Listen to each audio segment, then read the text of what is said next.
Long ago, beyond the silver hills and quiet rivers, there was a prosperous kingdom ruled by a young king named Alaric. He was brave, intelligent, and born into comfort. From childhood, servants solved his problems, advisors made his choices, and victories came easily. Because of this, King Alaric believed he already knew everything worth knowing.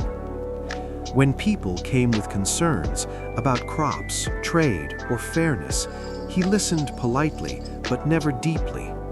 "A king must decide quickly," he would say. "Doubt is weakness."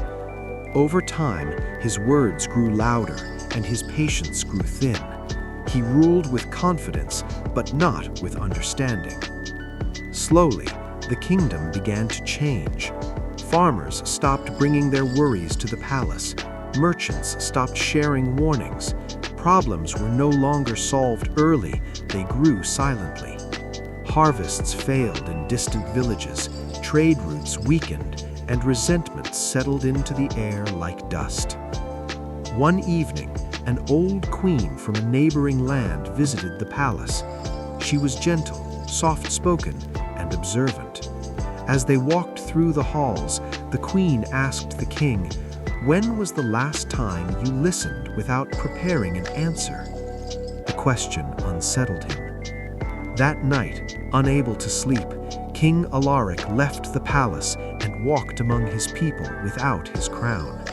He heard stories he had never truly heard before, of struggles, of loyalty, of fear mixed with hope. For the first time, he realized that power without listening was not strength, but pride. The next morning, the king returned changed. He spoke less and listened more. He invited voices he had once ignored. Decisions took longer, but they grew wiser. Slowly, trust returned. Fields healed. The kingdom breathed again. Years later, King Alaric was remembered not as the strongest ruler, but as the one who learned the hardest lesson of all. A crown does not make a king, character does. True leadership is not about being right or being powerful. It is about being humble enough to listen, patient enough to learn, and wise enough to change.